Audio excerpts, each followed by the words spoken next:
Good morning, ladies and gentlemen. And we're going to, well, we're almost on time, so we're at least keeping to tradition on time. Let me first begin with some transparency. Frannie and I have been friends for 20 years. And when I thought we would do this, I was originally thinking of it being hard talk. But it's not going to be hard talk. We're going to try and find a balance between hard and soft talk. Second thing, this is the first time I'm ever doing this. So I'm going to need your help.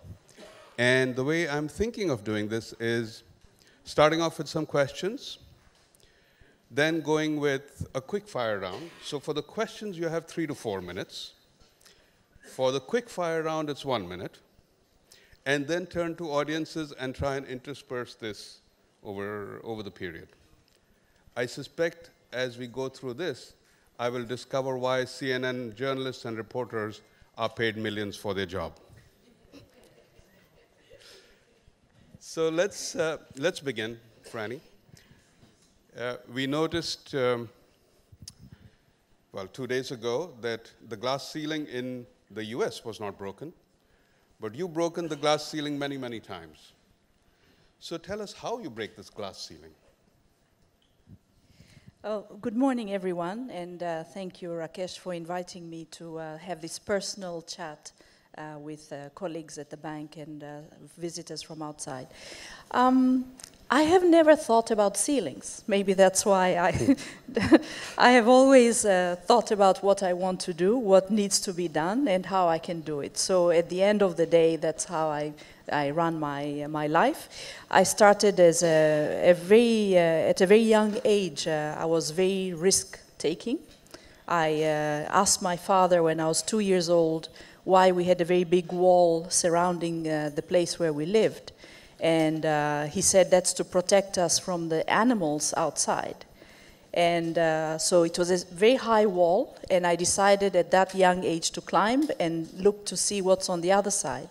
And I jumped, and my father looked around, didn't see me, and realized that I had already fallen on the other side. So he came, of course, to get me from there.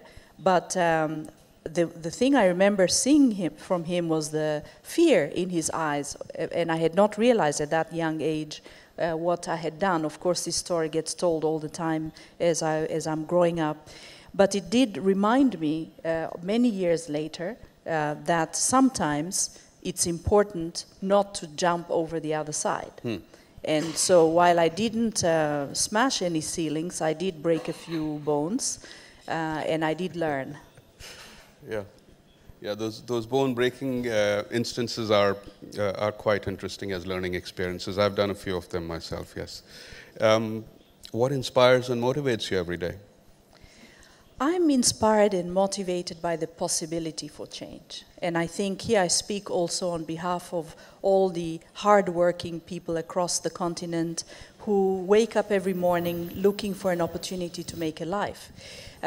In Africa, the estimate that was made recently is that African women work 50% more hours than the African man, because in addition to their job, they'll have other tasks, and that raises the number of hours that an average African woman would work. What motivates me is to make sure that I, in my daily life, can use those extra hours to make a difference. I'm motivated by trajectory, seeing change. I'm motivated by seeing people grow. I'm motivated by being able to look back and be proud of something that was accomplished. I'm motivated by seeing colleagues and friends take maybe advice or comments that I've made and move forward with it. I'm motivated by the impact that money can have in development. I'm motivated by just the day-to-day things. So when I wake up in the morning, I always ask myself, what are the top 5 things I want to do today? And how will one of them move from where we are to the next level? Do you think we're bringing about enough change in the bank and on our continent? I think the bank has accomplished tremendous amount of things. When I decided to come to the ADB, I looked to see what the ADB has accomplished. and also what the challenge the ADB is trying to address in the next 5 years and the next 25 years based on the High Five strategy. And the thing that struck me first is that the bank doesn't tell very much what it does. It does a lot, but it doesn't tell a very good story about what it does. So for example, Tim is sitting here with us, the MDB swap. It's a brilliant risk management tool, risk transfer tool that has allowed tremendous headroom to be created in the bank for us to be able to give more attention to low-income countries and to raise the ceiling of what we could do otherwise. But it's very little talked about. It's an innovation in finance. When you talk to people in finance, everybody's saying, wow, how could you get such a swap? At a time where swaps are getting a bad name. And here we have a swap that is helping the multilateral development banks generate more headroom so they can do more. So this is an example. The second example is the fact that in a few months, we will be completing the last segment of a road that connects Cape Town to Cairo. The ADB has been financing country by country those segments, and in a few months we will have connected Africa and integrated it across. We don't tell that story as often as we should. The regional integration index that the bank has that shows how far Africa has come in integration. The World Economic Forum talks about it, McKinsey talks about it, they are our partners in this. We are not beating the drum big enough to show how important that is. So I think the bank does tremendous work, but we are humble and maybe shy at times to be proud about those achievements, when in any other world they would have been seen as very amazing achievements. So I think our task here is to of course, do more, and speed and efficiency are one area where we can indeed improve, but we also have a task to communicate very well what we already do so well. Fair enough. It's unfortunate you were traveling, otherwise 2 days ago you would have seen enough drum beating going on here. But let's go. You said you wake up and you have a top 5 things that you start with. What does your typical day look like? My typical day starts around 3 in the morning. Usually I wake up to catch up with what's happened around the world. So read the news that's coming through Twitter and other sources, watch CNN, BBC, France 24, Africa 24, and just catch a very quick overview. Then I do my emails, which usually by then there are hundreds that need attention before 7 a.m. Then I'm in the office by 7:15 usually, and my day starts around 7:30 with meetings. I have lots of meetings, so my work gets done through meetings, and how efficient those are, how they are structured, the agenda, the follow-up, the content, the people I meet with, all those are very important. My day ends officially in the office around 8. Many times, maybe a little bit earlier, a few days, but around 8. I take a short break to get the cobwebs out of the head. I meditate. I do transcendental meditation, so I practice yoga for some years, and that releases all the stress that I've accumulated during the day. I have dinner, and then I work a bit again until around 10. Then I watch the news again to see what happened during the day while I was busy at the office. So yeah, my day goes around like that. You are a news junkie, I see, yeah? Yes, but I talk to my kids, talk to my husband, and catch up with family and so on, yeah. So it's work-work balance or work-life balance? This is a tough term for me, because for me work is life. Yeah. I grew up working. I met my husband working. My kids respect work because of what I teach them about work. When they do homework, I'm sitting right next to them writing a book when they were little. When they have homework, they call and they ask, and I'm busy doing something as well. So for me, work is life. And for Africa, especially with the challenge we have ahead of us, we do need to run while others are walking, otherwise we'll never get there, and that's what motivates me. But all that being said, I do take time off. I'm not the workaholic that this schedule appears to show. I take time off. I've never missed a birthday or an important anniversary. I have always, my children were born in America and they love Thanksgiving, so I've never missed Thanksgiving with them no matter what. So I have those sacred days and holidays, and I try to be there for them. My mom's birthday, I always make sure I have time to spend with her, to call her, celebrate the years that she has lived, and make sure she's happy with the years that are to come. So I do have a balance. It's just not possible to do it within the 24-hour cycle, so it's much more programmed and structured. So now you're making me feel bad, Frannie. There's been a story of Africa rising, Africa reeling. There was once lions on the move, and then somebody said, lions are lazy, it should really be lionesses. What is your take on Africa? I think I just gave a lecture 2 days ago at the Frankfurt School of Finance, and there was a very similar question, and I had a lecture also at the Confucius Institute at Lancaster University, which also took place a few days ago. And people are very concerned about globalization and what does it mean and what's the role of Africa within this, where does China play a role, what about Europe, and is Africa really sliding back, etc. I think from a personal point of view, I noticed 3 things that are quite unique about Africa today compared to where Africa was all the last 50 years. First, it's the degree of optimism and expectation from the young people of Africa.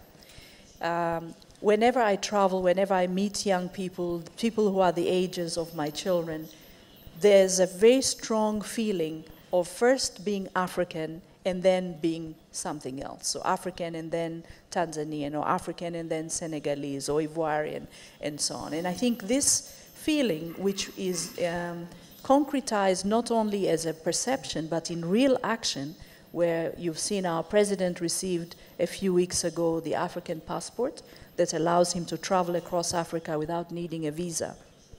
I tell this story to people in Europe and they're amazed that in less than 20 years, every African will have such a passport, because that's the commitment the heads of state have made, that by 2020, every African will have an African passport. This is a tremendous achievement in a short amount of time. The second signal I see is creativity and innovation. Again, I've told my audience in Lancaster and in Frankfurt, Africans think outside the box because there is no box. So if you have to get communication, there are no wires, so mobile telephony is quite easy. If you have to connect yourself to your clients, WhatsApp is your market. If you have to find a way to charge your phone and you can't get electricity, as a young child like Kelvin in Sierra Leone did, he sees his grandmother walking back and forth to go and charge her phone in the nearest town. He says, let the shoes generate electricity. Because if you don't have wires, the shoes can generate electricity. So I think that creativity that I see with Africans thinking outside the box because there is no box is the other fuel that will transform the continent. But the third one is more sobering. And this has to do with the way we govern. A few years ago, the election that took place in Gabon would have had a very different outcome. But it was peacefully resolved, and the country is slowly getting back to stability. Why does it happen today and not many years back? First, because of the important role that the African Union plays. We are the only continent in the world where a union can come and tell you, because of your governance outcome, you are out of the membership club. The only continent in the world to do that. So we have a strong push on governance, we have respect for governance, and that is helping us in many cases to maintain stability, even when there are challenging outcomes. And to be honest, when I saw today people demonstrating in New York the outcome of the US election, I don't think the other parts of the world are that much different from Africa, that democracy is hard, we are learning, we are moving ahead, and more importantly, we get back to stability very quickly. And I think this is a very good sign for the future and what gives me a lot of optimism. So if you ask me, is Africa rising or falling or sliding back? I would say it was not a lost continent when people said it was.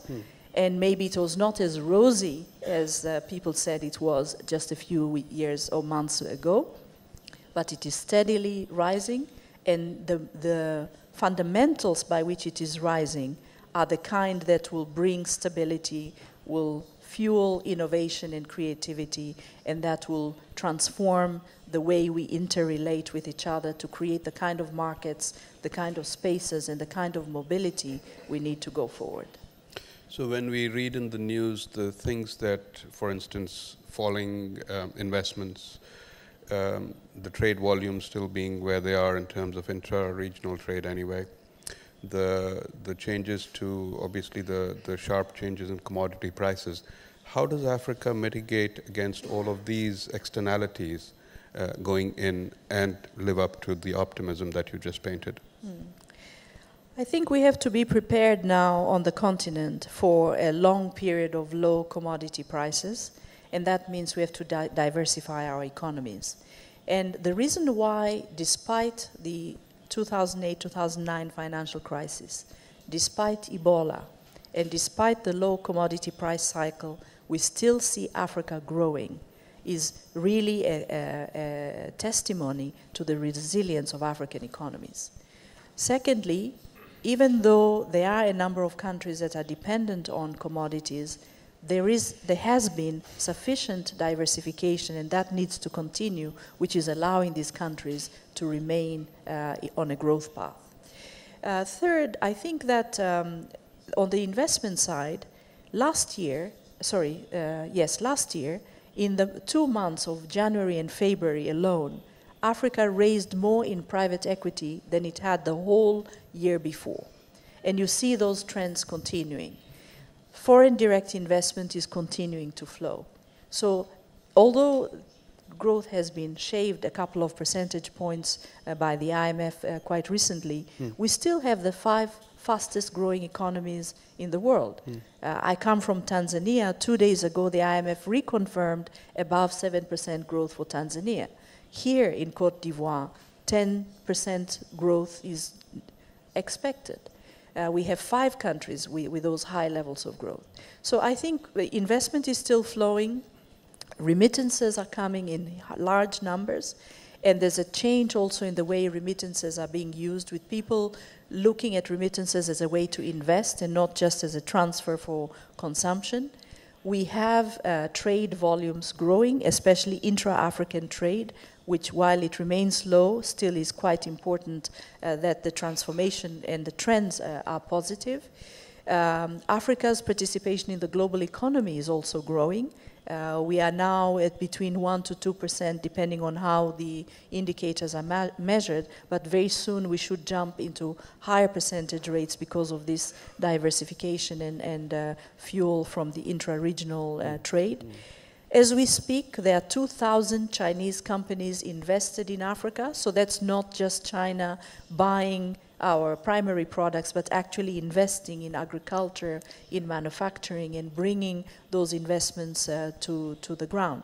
So I think we do have sleepy statistics that are not yet visible in terms of their impact, and to that extent then it's probably the male lion who is already quite fed and is sleeping and waiting for the next meal. But as the male lion is sleeping, the female lion is out hunting. And Africa, really, the lion on the move is a very good analogy for where we are, because you have the female lion running, hunting, and the male lion watching the cubs until the food is there. And they're sharing this role in a very important way. On our continent, you have innovation and creativity out there hunting for new ideas, and you have the sort of traditional economy sort of chunking away and generating stable growth, and very soon these two will come to show results, as we've seen in those countries that are growing at above 5%, and the top five of the top 10 countries growing at those high rates. I already have images of the Serengeti now, Frannie. We'll go to the quick fire round. It's a little lighter on the topics anyway. And then we'll go for 3 or 4 questions to the audience before coming back for round 2, if that's okay. Yeah? You want to take a deep breath? No, that's all right. I'll have some water. Absolutely. All right. And I said these are the easy ones, right? So what was your favorite subject in school? Math and physics. What's your biggest indulgence? Chocolate. And we're in Côte d'Ivoire, so chocolate. Take note, Karen. What's your favorite book ever? Favorite book ever, The Innovator's Dilemma by Christensen, Harvard professor, which shows that to innovate, you cannot innovate while making your current clients happy, so you have to make a trade-off. So that has been very transforming for me. Good read. Least favorite food? Least favorite food. I'm allergic to many different types of meat, so I can't eat anything that comes from the inside of an animal. So that leaves out sausages and things like that. If I eat them, I react very badly, so yeah. Sausages are overrated, don't worry. If you could live anywhere in the world, where would it be? Right here, right now. Well said. Let's open up for questions from the audience. We'll take 5. Who wants to start? Just to give you a sense, Frannie, there are, of course, many evaluators in the audience, but more importantly, we are all development practitioners before evaluators, so you'll get a sense of, or the breadth of questions will be across the board. Who would like to start? Then Hi. 2. Hi. I work in IDAV as an evaluation officer. Speaking about innovation and the importance of innovation going forward, of course, the bank is embarking on its new business model and we're moving closer to our clients. How do you feel this is setting the bank up to better innovate and meet the needs of RMCs? And what role do you see evaluation playing at different levels of the organization in informing this transformation? Thank you. Okay. 95% of innovation comes from doing. So by decentralizing and getting closer to our clients, I think we will innovate more because we'll be able to see much more closely the challenges that our clients are facing. And I think that also you cannot innovate without learning, and evaluation gives you the information that you need to learn. So I see a very strong link between evaluation and innovation. Innovations that succeed are those innovations where you have tried, failed, recovered, restructured, redesigned, and learned from that and moved on. And since many innovations actually fail, it's very important to learn so that the lessons from the failed innovations can fuel further innovation. So there's a very tight link between innovation, evaluation, learning, and scale and growth. Anis?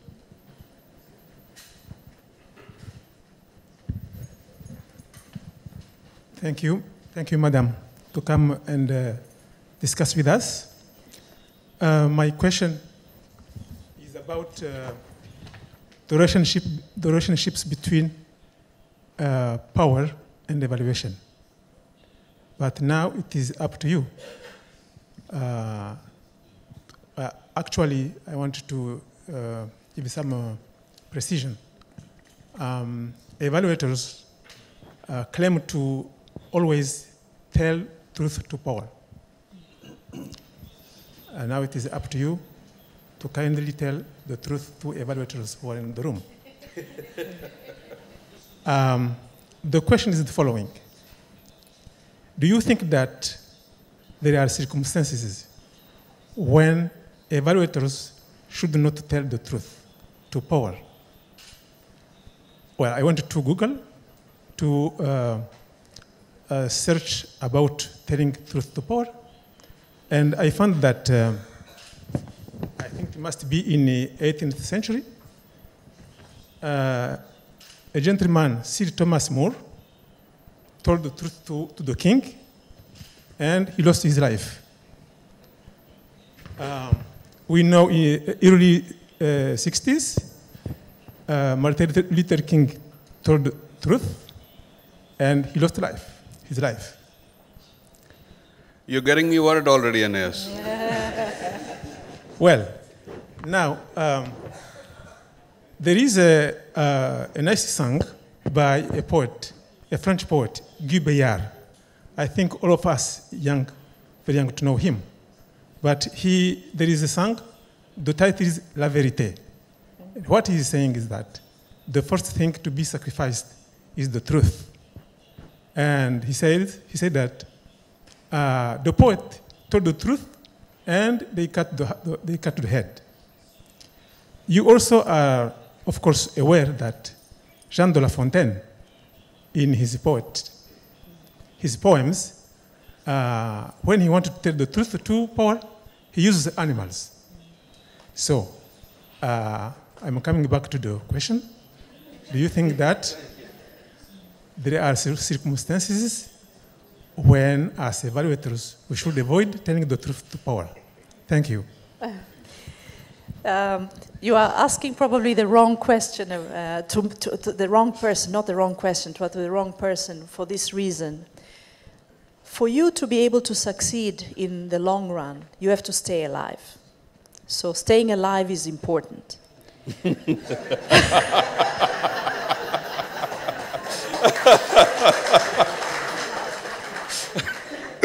So how do you stay alive but also respect a very important principle of honesty?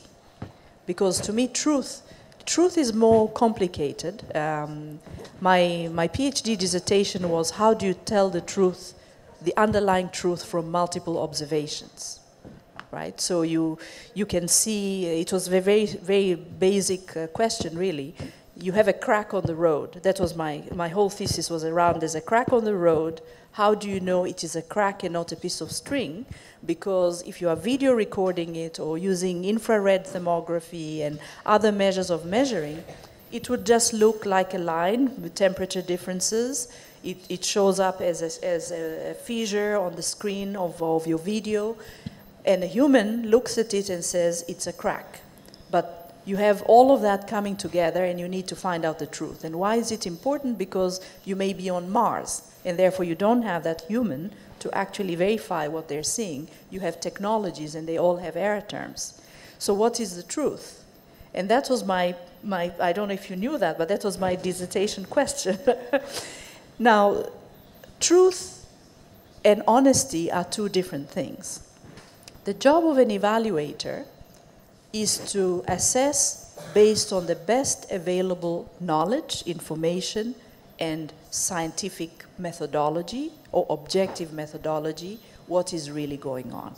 So that's the job of the evaluator. So the technique may be wrong, so an evaluator can be wrong, right? If they use the wrong technique, they could be wrong.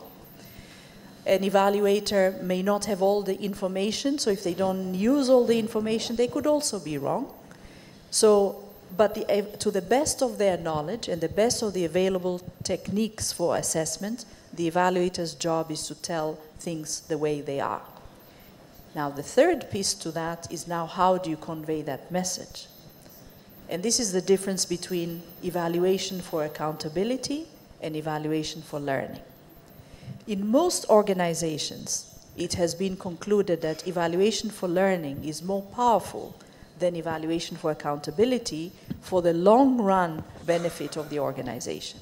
However, because there are resources that are raised to be spent in other areas, because people want to know what actually happened, you have to have also an important contribution of evaluation for accountability. So if you are telling the truth, you are being honest about what you are seeing, you can then say, subject to the limitations in the methodology, subject to the limitations in the data available, but also in the way you send the message, which is, these are the lessons that we have seen. Because if you come at it with a big stick at times, and I'm sure Rakesh knows that, then the big stick can kill the very person that you want to learn, and therefore we know that corporal punishment isn't always the right solution. So the evaluator has to balance between telling the truth and pulling out the lessons in a way that the organization can learn. And deciding upfront the balance between accountability and learning, which I think are two very important purposes of evaluation. So stay alive first and tell the truth, but tell it in a way that it will be taken for transformation and change, and separate out where you are doing it for accountability, because one has to say where the funds properly used. There's a role of the auditor and there's a role of the evaluator. The auditor will say, did they go to the right purposes? The evaluator would say, did they achieve the intended impact, right? So the two roles are very important for accountability. And then the bulk of evaluation is really for learning what went wrong, what went right, could this be transportable to other situations, and where can we improve? I think that's also very important. We can tell the truth and stay alive, not getting to the movie though, huh? Please, go ahead. I thought we had... Thank you. I'm just following up from the question of my colleague. My name is Fode. I'm also in the evaluation department. Please, could you share with us your experience in receiving evaluation, especially things that your dislikes about evaluation? Because you've already mentioned one, I hope I'm correct, that is the message, the way the evaluation is presented to you. Maybe you could also help us with what are some of your dislikes about evaluation? Thanks. All right. Again, this is very unusual. I actually like evaluation, and maybe one of the few people in the world, or maybe even the bank, to say that. I like evaluation properly done, right? So the important thing is how it is done and the value that it brings to the table. So I have never really seen an evaluation I did not like. I have seen messages that I didn't like because I had hoped we had done better and we hadn't. I've seen messages that I didn't like because I thought we should have been further ahead than we are. I have sometimes, I've been, and Rakesh knows this, I had, in one of my jobs, had a very challenging time to fight an evaluation that I thought was not right. And there was a lot of money at stake and a lot of people's lives at stake. What did I do? I looked at the methodology and I found flaws in the methodology. I looked at the process and I found flaws in the process. I looked at the final lessons learned and I found missing elements in those lessons. And armed with those three things and a fair process in a chairing of the review meeting by the senior leader at the time, was able to get all of those issues addressed and the evaluation recommendation not implemented. So this is one case where the final recommendation was so severe that it would completely transform the business, and I was able, through scientific logic, process review, and looking at the facts, to counter that very powerful final evaluation. So it is possible, but the onus is in the recipient of that evaluation. Otherwise, throughout my whole life, I've always been a friend of evaluation. When I receive one, I read it, pull out the lessons learned, sit down with the evaluators and say, how can we improve? What did you see? Where can we change? And then use that to move forward. But it has that responsibility, and I think this is where the ethical side of evaluation comes in, to make sure evaluation really does follow the right methodology, uses the best data available, and follows a process by which those lessons can be learned and transformed. So the onus is on both sides. Thank you, Frannie. I'll come back. Let me just get a follow-up question on this issue, and then I'll come back to the audience again. Obviously, and thank you for, I remember you telling me, sorry, what is your time constraint? When do you have to leave? 5-2. 5-2, okay.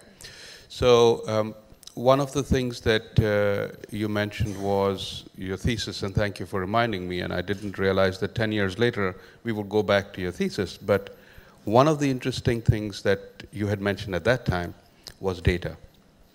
Data in Africa is not just sparse, but the quality is not exactly great. What should the bank be doing, especially because we find the monitoring aspects and the evaluation, the M&E framework for many of our initiatives is very weak. So obviously, strengthening that M&E framework in the initiatives up front so that then the data gathering and the baselines and the continuous aspects of that happen are going to be much more interesting, not just for showing results, but also for evaluators because it strengthens what you would call the evaluability aspects. What is the bank doing or should be doing to strengthen that M&E framework up front? Well, first, I think data is absolutely critical. We live in the fourth industrial revolution right now, and it's information and data driven. So Africa cannot be left behind on this very important aspect. So what are we doing at the bank? First, we are trying to embed in every project design the appropriate mechanism for data collection. So that coming later, if each transport project, if each energy project, water project collects the right information over time, we improve the quality of data on the continent. So that's the first part, is embedding data collection into everything that we do.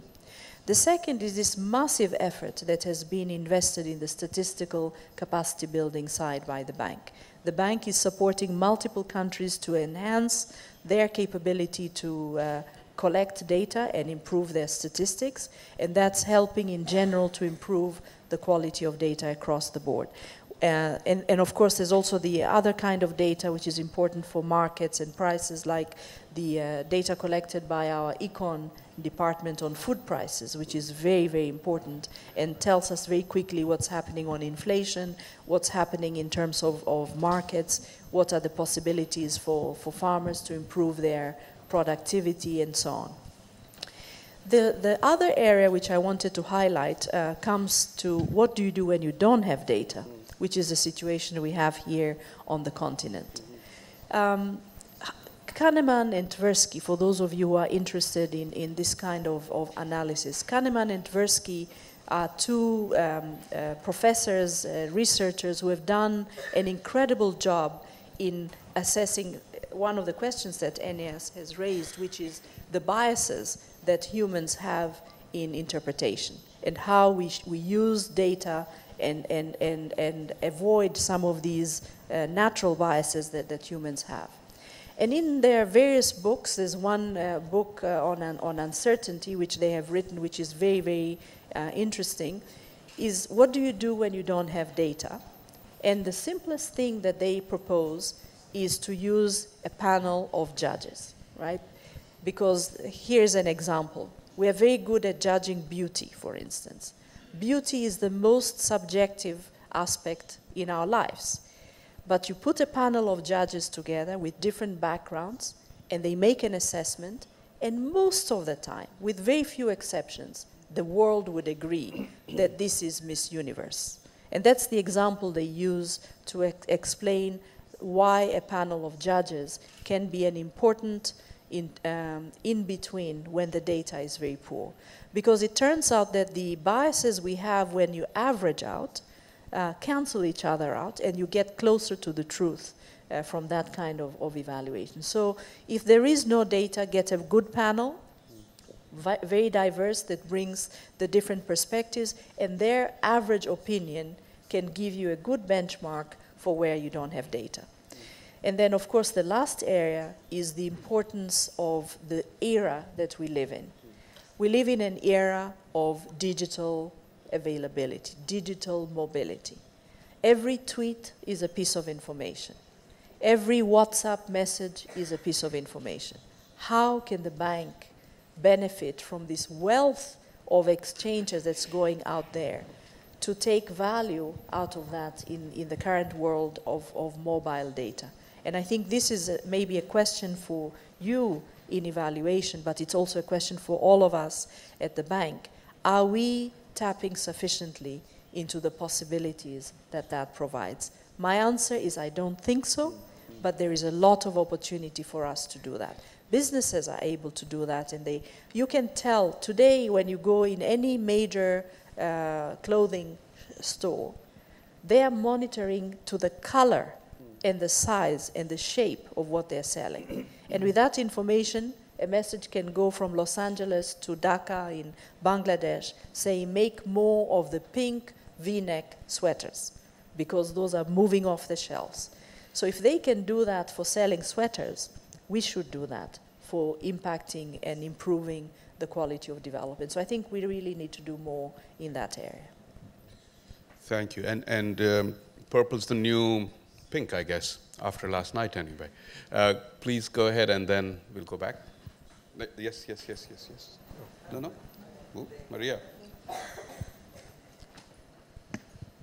Thank you for this opportunity to exchange. My name is Maria Jose, and I am a gender specialist in the Human Development Department.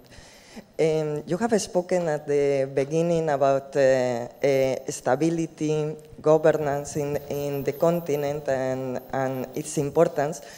And we have spoken as well about innovation and sometimes broken bones, broken ceilings. What do you think are the key social innovations that are needed now in Africa to improve quality of life of Africans, and how the bank can contribute to that? Thank you. There are tremendous number of innovations that are taking place that are impacting the average life of Africans. I have a few favorites. One of them, which is on, because as a little child I lived in an area where we didn't have running water, we had no electricity, and today, where my mom is today, we have wireless phones, we have electricity, we have water. So that just tells you that in my own lifetime, I've seen that transformation take place. So when I was little, before going to school, I had to carry water. We had, our property was on a little hill, and there was a stream running at the bottom, and so I had to run, bring my quota for the day, which we would put in a big tank, which was outside the house, and that's what we use for laundry, for cooking, for taking a bath and everything. The innovation that I loved, therefore, when I saw it, was somebody who came up with a rolling drum, which is a drum that you fill with water and you can roll it home instead of having to carry it on your head. And that's helping thousands of people. It hasn't gone to scale yet, but it's an innovation that's helping thousands of children to be able to roll, and they find it like a game because you're rolling the drum home instead of having to carry it on your head. Another innovation which I find also very remarkable is here in Côte d'Ivoire, a young man who has come up with a backpack with a solar panel that's connected to a mobile device where school children, primary school children, as they go to school, get the mobile device charged through solar energy. They have their homework on that device. When they go home, they don't need light because the device has a light and they can do their homework on it. And it uses solar electricity, impacting the quality of education right here in Côte d'Ivoire. The third innovation, which I also really, really like, is a young man in Tanzania who was given a challenge. And this is where I say when we think outside the box in Africa, we do that because there is no box. He was told for his master's thesis, think of how Africa can transport its food without refrigeration and preserve that food for a long period of time. And he used his scientific education to come up with a mechanism for processing with sesame seeds, nutritious bars that can last for 6 months without refrigeration. And therefore you can transport them all over the rural areas, and it's the binding content in the sesame that creates that agent, so it's 100% organic, no refrigeration, 6-month shelf life for a nutritious bar that children can eat. Anyone, even I love those bars. They're called SIM bars. They're very nutritious and they can last for 6 months without refrigeration. So there are so many. I mean, those are just a few. I collect them and I keep a list of them because people are always asking me about what do you mean by innovation and what's really happening on the continent, and there are tons and tons of them. So I can already see that sales of the innovator's dilemma is going to be spiking, maybe even the seed bar. Mohammed, you had a question? Or, yeah, go ahead.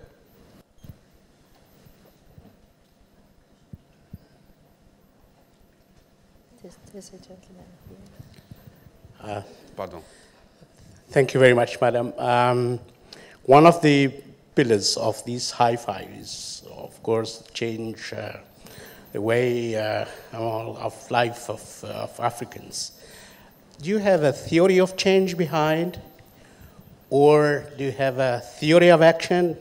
Anything that you really try to materialize or concretize this concept, because I think this is a profound one. Thank you.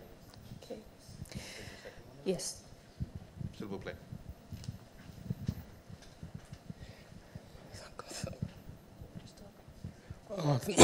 Thank you, Madam Vice President. My name is Ojo. I'm a former staff of IDEF. Each time I read about reports on the economic performance of Africa, I'm always impressed. But at the same time, I feel a little bit defeated because I wonder about the quality of this growth. What is the quality of this growth and how inclusive is it? And we also notice that income inequality, in fact, is widening. So it's one thing to keep on pumping money to be able to generate GDP growth. But what is the impact on the average life of a common man? I can't see that impact because I travel on the streets of most of our cities. I cannot see we're making any impact in this area. So it's like you are running so fast only to stay in one place. So that brings me to the question I wanted to pose to you. And this is, can the bank spearhead a population policy on the continent? Because in the absence of a population policy for our member states, what you find is that you will be growing, at least the scientists will tell you that you are growing, but you are not making impact on the life of Africans because you are running so fast only to stay in one place. Thank you very much. Okay. I'll try to combine the two because the theory of change would be also very relevant for the question that was just asked. There are three important elements that came out in the selection of the high fives as the driving strategy for the bank. Mostly because the bank already had a 10-year strategy in place. So what was the theory of change behind that selection? The first one is that you get much further by focus than you do by spreading your resources across a wide territory. So that meant going from all the very important issues that we had in the 10-year strategy to a few that we'll put eagle eyes on and a lot of effort to move them in important ways. So that was the first theory of change. Focus, narrow down, put your deepest effort, and get transformational change. The second one was what really is holding Africa back and therefore transformative if we do it right. And the first one is that there isn't any country in the world that has developed without industrializing. And we are talking today about the fourth industrial revolution for the world, and Africa hasn't even gone through the first and the second and the third.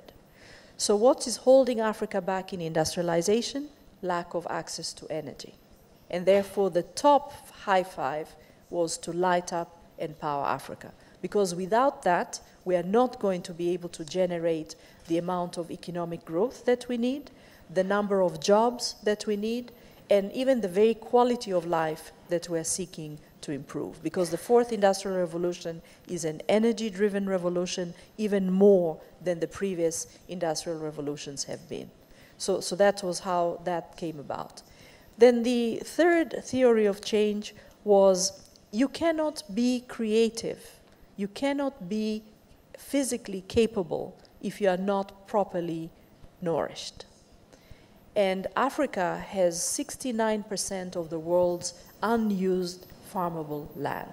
Therefore, it's a huge comparative advantage compared to others. Therefore, feed Africa, because you need that nutrition for the brain. We have 30% of kids now being born in some countries who are stunted.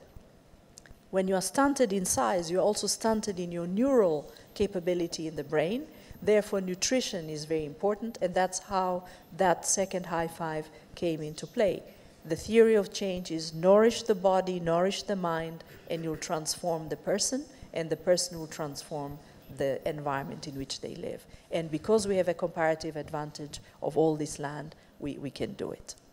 The third one is on industrialization. So you have the energy, but you also have the land, and therefore it will be very easy for Africa to start industrializing through agriculture.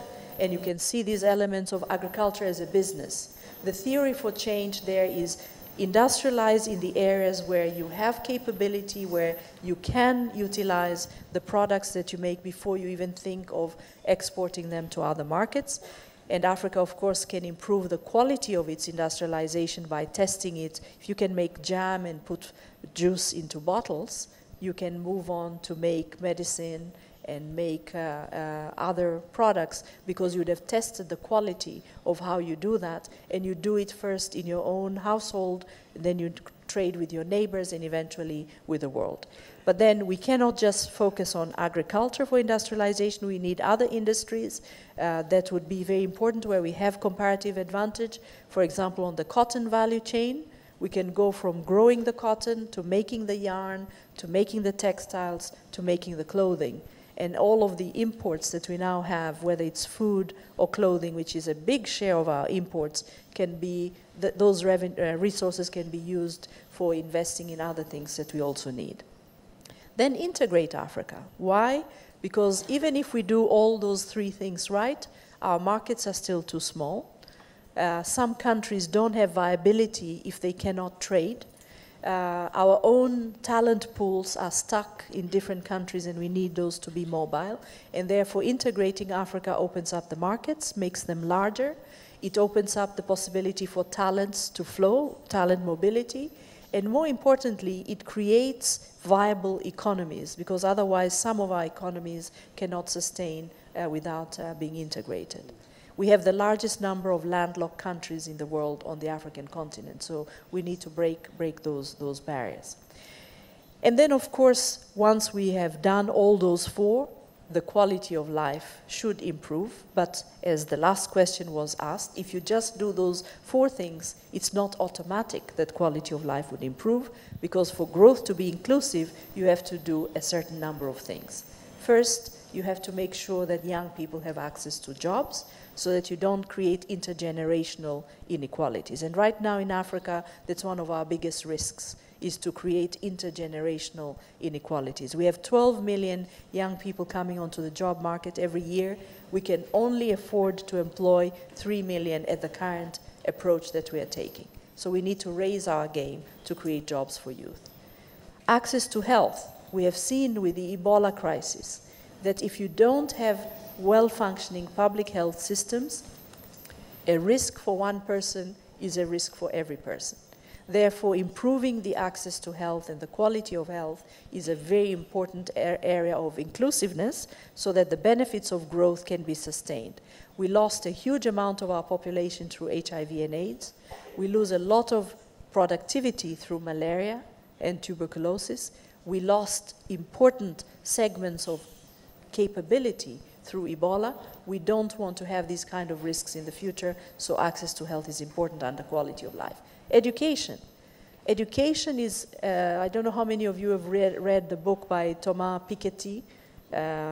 It is very clear that the fastest way to inclusion is through education. So investing in education and access to education is very critical.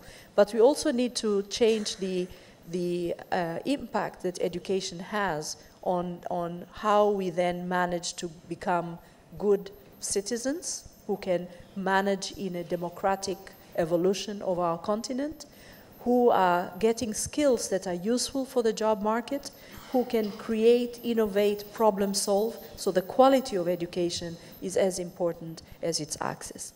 And then, of course, we have under the quality of life cities. The majority of Africans in the future are going to be living in cities.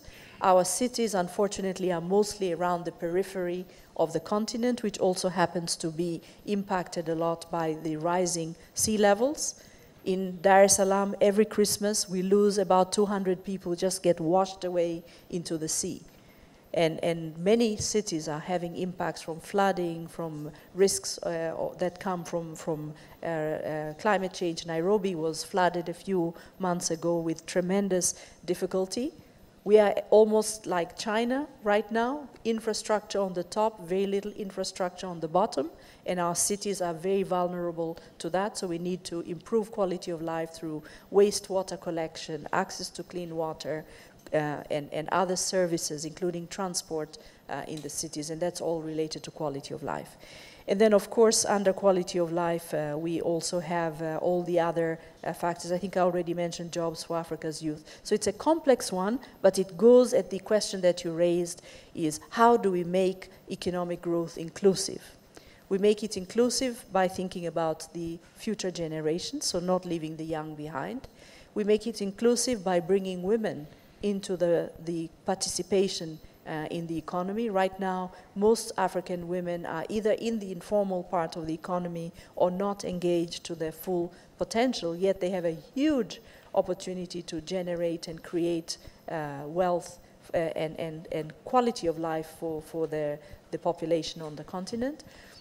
We have to look at regional inequalities because you can't have some areas developing and others being left behind. It's always a source of instability. So the rural to urban interface, the regional development, and making sure no pockets of countries are left behind on a continental context.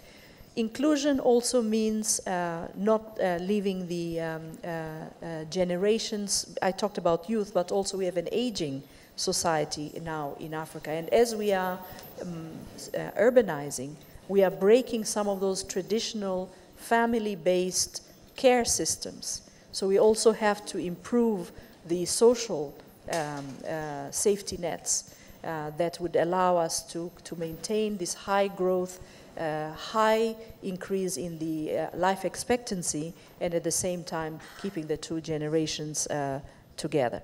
But your last comment on population growth, I think this is perhaps the most important aspect that we need to look at so that we can have healthy populations. And in environments where food is scarce and there are many, many children being born, the challenge is we are not able to cater for those young people who are coming into our families because we don't have sufficient nutrition. So the nutrition and fertility issues are interlinked. And I think educating mothers, bringing particularly education around prenatal and postnatal care on nutrition, and giving opportunity for nutritious foods to be grown in closer to where families live, and that means science and technology in agriculture, technology transfer to get the right types of varieties of crops that can grow in areas where the large populations are. And of course then being able to provide other services to the families that are living in these very challenged areas. But nutrition and fertility are interlinked. So I'll close with the one last comment, which is, I hope, on the safety net side, we think about offering a trampoline and not just a safety net, so that people who are left behind can jump to go and do other things, even if we catch them when they fall. So I think a trampoline is as important as a safety net. Thank you so much, Frannie. And you remember there was this interesting thing which said Piketty's book was the most purchased and least read. It's big. But it is a thick volume, but once you go through it, you really come out as a different person. I know you have to go, Frannie, and clearly we'll have to have you back again. Do you have 2 minutes to go through a fire round or no? I think we've run out of time Okay. because I have to chair the SMCC, but two quick fire Two rounds. quick fire ones Yeah. to end on a lighter note. Yes? Yeah. What was the most embarrassing thing you've ever done? I'm going to get your file. So Okay, you can go straight to I the have it. Yeah. The two most embarrassing or No, one? just one is good enough. One most embarrassing thing. Difficult. There are many. But I used to be a very shy person, and my PhD supervisor wanted to help me with that. So he decided to, for the research that I was doing, we were writing a joint paper, and we were invited to a very important conference. And he called me 2 days before the conference to say he cannot go to present the paper, and I would have to go. I was terrified of public speaking. And so I refused, and he said, you have to go, it's your research, you need to be there. So I eventually reluctantly accepted. It was in Washington, D.C. There were thousands of people in the audience, and I had to go and present in front of them. I was really terrified. And what was embarrassing is I had worn a shirt which was showing my fear because it was trembling as I was trembling. That was very embarrassing. But I did do it, and I'm very grateful to him because that cured my fear of public speaking. Last quick fire. What's the worst gift you have ever received? I traveled to a country in one of my previous jobs, and after a very successful mission, the hosts gave me a gift that I had to reject because it did not meet our ethical guidelines. So yeah, that was very embarrassing to tell the host, I'm sorry, I cannot take this. The rules of the bank do not allow me to accept such a gift. And I opened it in public so everyone saw what was in there. And I was embarrassed and they were embarrassed. But it was, yeah, very embarrassing. Well, this gift, Frannie, which we will give you now, will not embarrass anybody.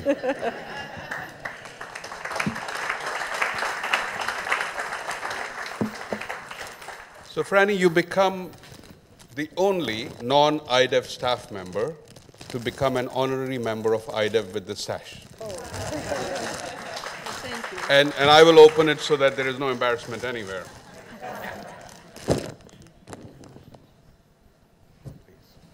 Thank you very much. And given your love of chocolates, it's also a good stress reliever, huh? Very good. So we know how much stress you go through. Once you go through the box, there's more to come.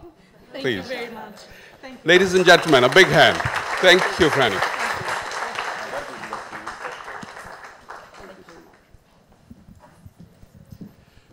I guess we go for a coffee break, right, Karen? No? No coffee break. Sorry, no coffee, guys. It's up for the next round, and I'm going to hand over to somebody who knows what she's doing.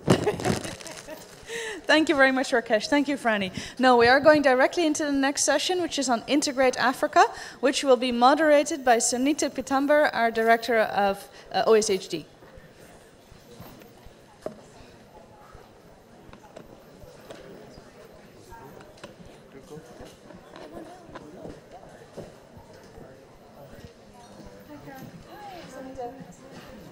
Interaction that we've just seen. I have the honor today to moderate this very important discussion on Integrate Africa. My name is Sunita Pitambar. I'm the Director of the Human Capital Development Department of the African Development Bank, which includes most of the issues or the areas that Frannie spoke about under the improving quality of life, education, health, jobs for youth.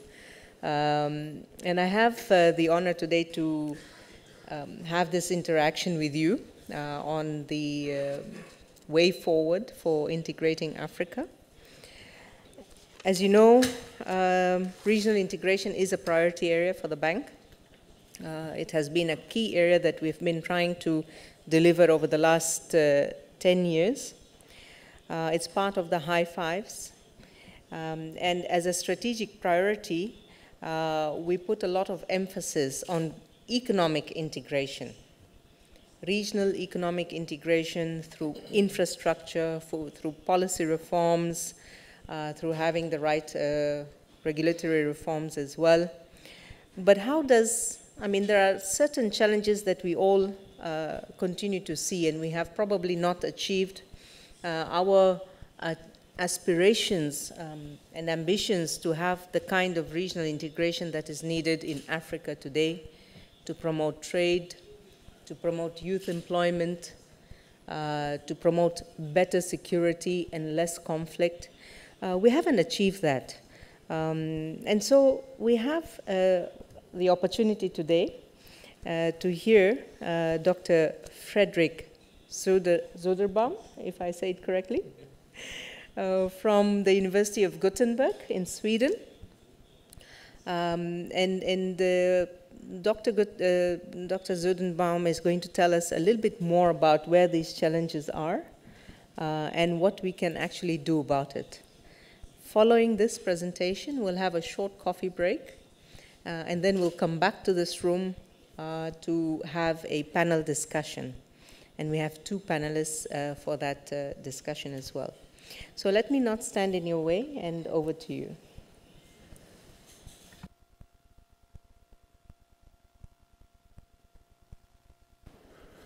Hello. Yep. Thank you. Thank you for that introduction, and thanks a lot for inviting me to this exciting conference.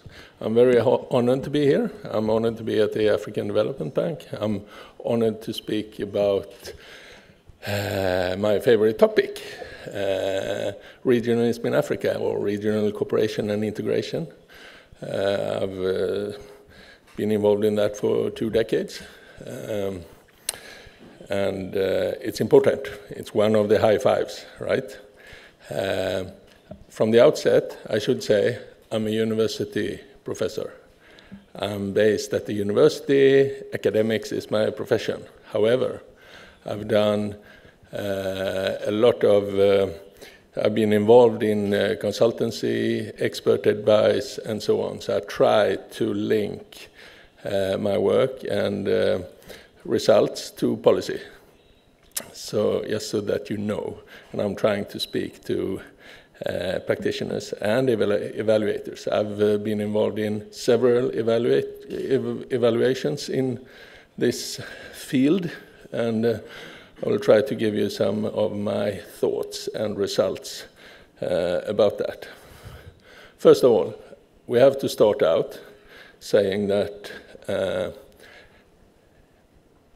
the high five, and one of the high five, Africa's integration, will lead to Africa's transformation. That's clear. It is a positive thing with Africa's integration. However, I will tell you that it's not always positive. So we have had a strong emphasis since the 1960s on regional integration in Africa. However, we have also seen changing objective strategies and institutional designs of these regional integration mechanisms. We can also see and understand that in the context of globalization, there is more or less consensus that regional integration and regional organizations have become more important in this new context. What we also can see is that there is increasing diversity of various types of cooperation and integration mechanisms. We have regional organizations, regional networks, and regional programs, and so on. And I will tell you a little bit more about that soon. I just want to draw your attention to the fact that there is Africa's integration processes are deeply dependent or extremely dependent on external funding, external loans, and external grants. What is surprising, though, is that although we have had 50 years of research on Pan-Africanism, OAU, AU, the RECs, regional organizations, there is very little systematic evidence and little reflection, I would say, on the effects of this type of development finance from outside and also inside, if we speak about the African development finance mechanisms. Why is this important? Of course, it's important in order to achieve Africa's integration.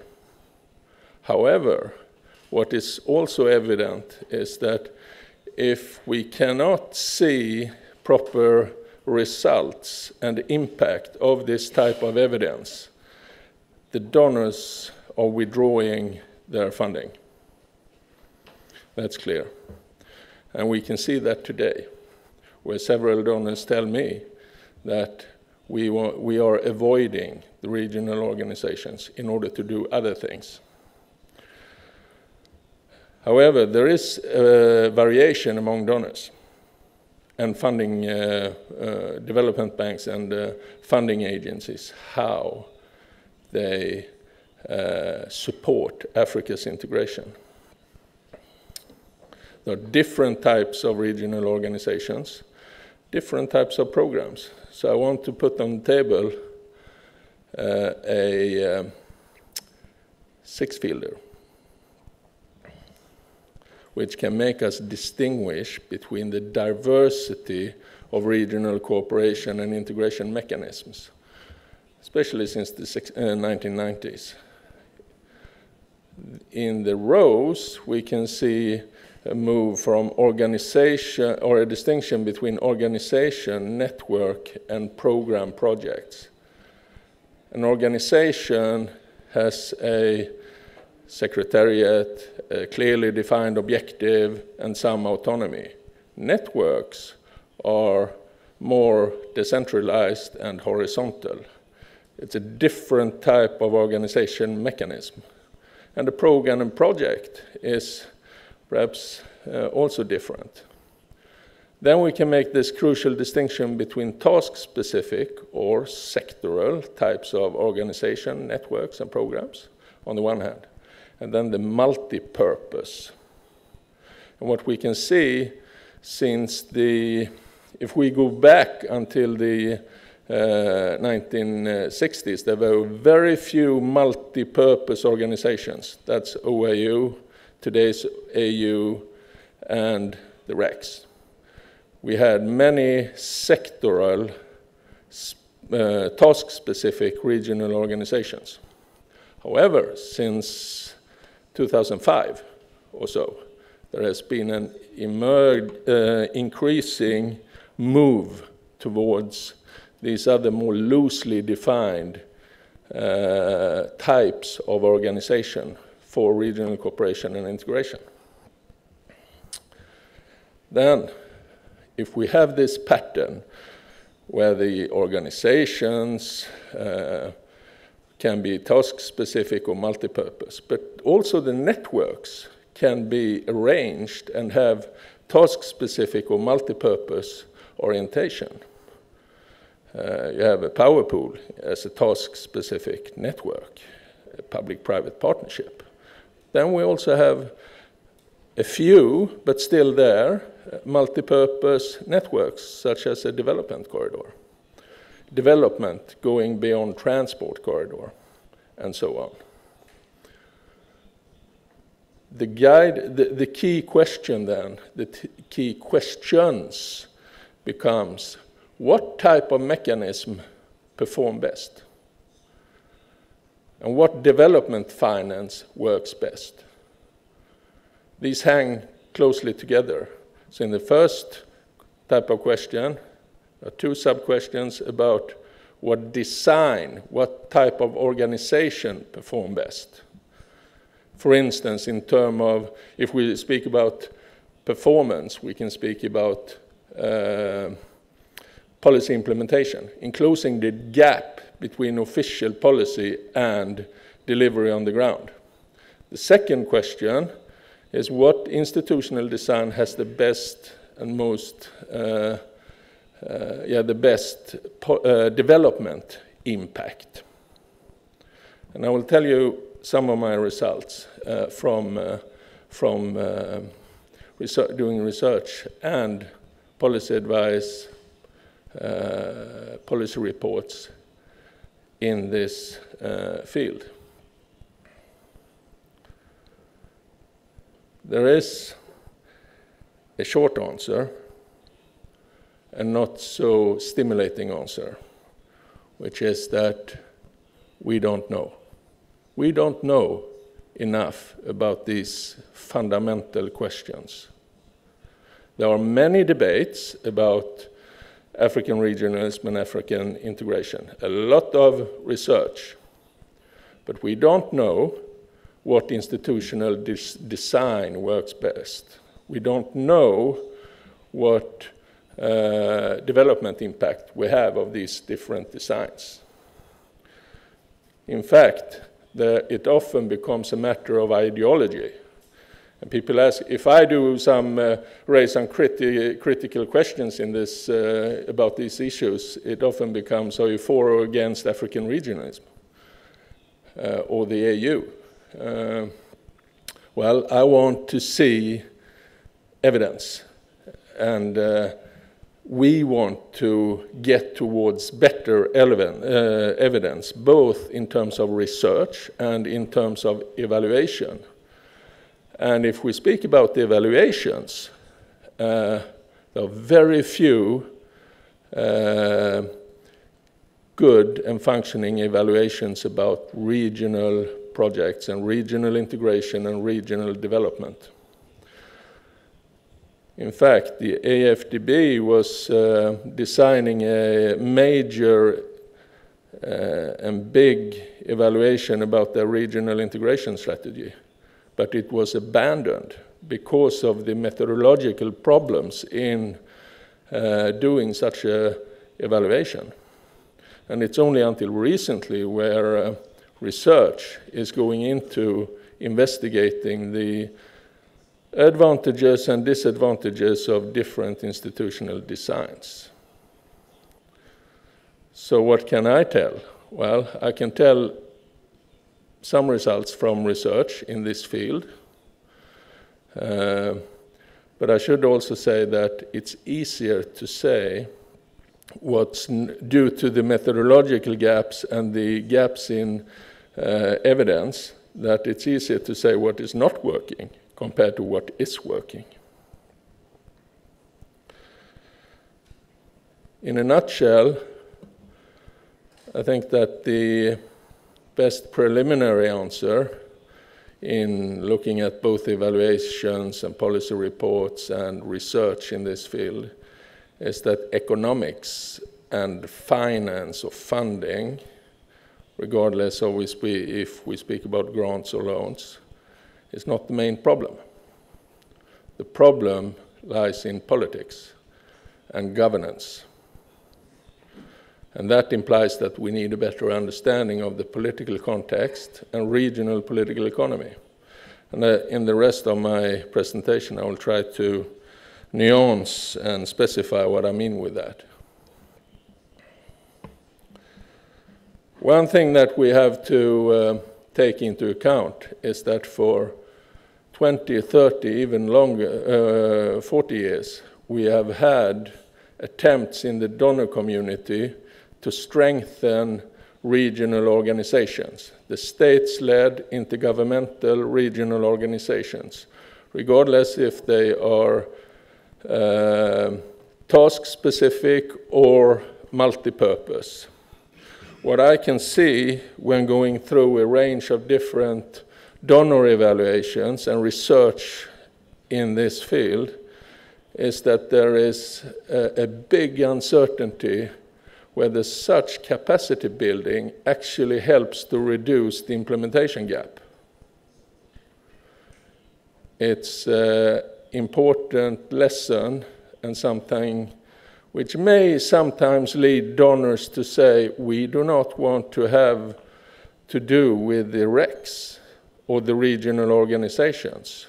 I've met donors during the last few weeks that say, we are transforming our regional funding or shifting our regional funding from the organizations to looser networks and programs. And some of them even say we are getting out of regional funding.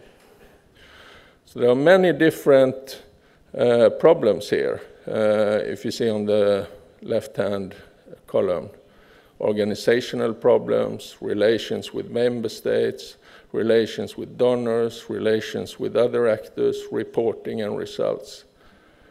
And this type of evidence I have here is taken from going through a range of different donor evaluations in this field. There are a lot of problems with the states-led intergovernmental regional organizations. Although we want them to function and help us deliver African integration, we cannot ignore that there is also some evidence highlighting, or a lot of evidence highlighting, the capacity problems.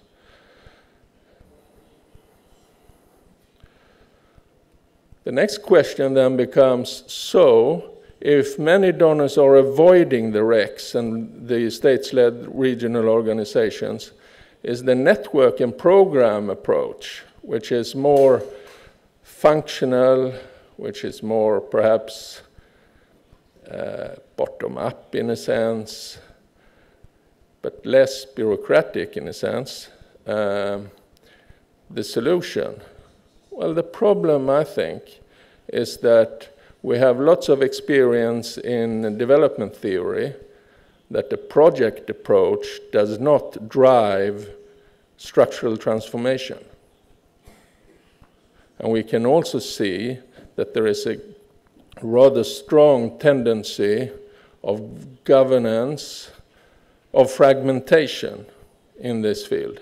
So if many actors stick to their own regional programs or come together in different programs and networks in the field of, let's say, water, energy, transport, and so on. You have several important actors, such as the African Development Bank and several other investment banks coming together here, but they don't go through, usually, they don't go through the RECs.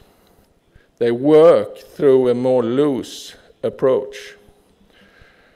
One relevant question in this, and there is is whether external donor control and outside control from the lenders increase when you avoid these homegrown African organizations. There is some research drawing in that direction. There is a tendency that donors try to, and also lending agencies, try to achieve their own agenda. And that agenda, although it's loosely linked to African agendas, they are not exactly the same. On a rhetorical level, the donors like to say, we are supporting the 2063 agenda, and so on. Yes. So I have to wrap up. And I've seen development banks and also donors say that economics or getting funding is not the main problem. You can design a project or program that looks extremely good in theory, but unless it's in touch with the political dimension, it will not work. So I have 2 slides left. I hope to do that in about 3 minutes. So how to get the politics and regional governance right? Well, first thing is, of course, sort of elementary, that these different mechanisms have different advantages and disadvantages. But all in them, but in all types, there seems to be a problem of political commitment and political will and national buy-in. In the multi-purpose regional organizations and programs, it's easy to find commitment during the summits, but policies are not integrated in national strategies. And for the task-specific mechanisms, they often seem to avoid politics, so they don't have political commitment from the outset. So one of the main messages coming out from here is that instead of working through the regional organizations, be they task-specific or multipurpose, it's extremely important to work with national ministries and on the national level. And for a long time, donors and lenders have not been able to do that for such a long time. The EU and the next EDF has been rather innovative in the sense that they have raised the regional envelope, almost doubled it, but their funding is not going only to regional organizations, but also to national ministries. And that's a big shift, and probably also important. Finally, I've said a few words about development. How do we get development impact and poverty reduction? I could say much more about it than the few minutes I've left. However, in my own policy research and going through a lot of evaluations and commissions and also strategies in this field, we need to acknowledge that there is rather weak conceptual precision about what we mean by regional integration projects, multinational operations or multi-country operations. There is regional cooperation as well as regional integration, and then there is regional development. The point is that most actors employ their own conceptual toolbox. And within many organizations, there is not even consensus about this toolbox. And why is that toolbox important? Well, it means that it becomes rather problematic to distinguish between ends and means. It becomes problematic how to define a solid theory of change. What I've seen in many of the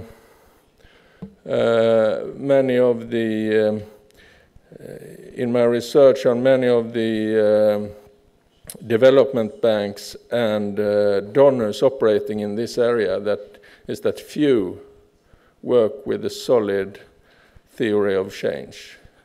And then, if we don't have that, it also becomes difficult to undertake proper evaluations. So it seems to me that evaluations in the field of regional integration and about regional programs or strategies is extremely complex and fraught with many difficulties. So I asked the end that it's possible to download some of the results from my presentation here in a big study I did about the Swedish regional strategy. It also makes some comparisons and summarizes the results from a range of different donor evaluations in this field. And I also want to flag that if I would have had this presentation, let's say half a year from now, I would hopefully have delivered even more research, because I'm involved. I'm trying to push what is probably the biggest research project on external funding of regional organizations in Africa, where we try to map all the donor flows and the grants going through to Africa's integration. The problem is that that has never been done. We don't know. So I have a project funded by the Swedish Research Council for that. And if you are interested, don't hesitate to contact me. Thank you.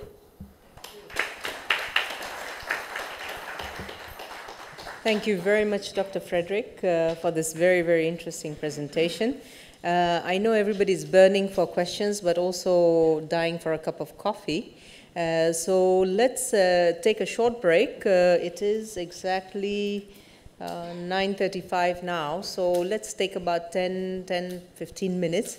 Let's try to come back here and have this important discussion with the professor and our panelists. Thank you. Coffee should be outside, I think.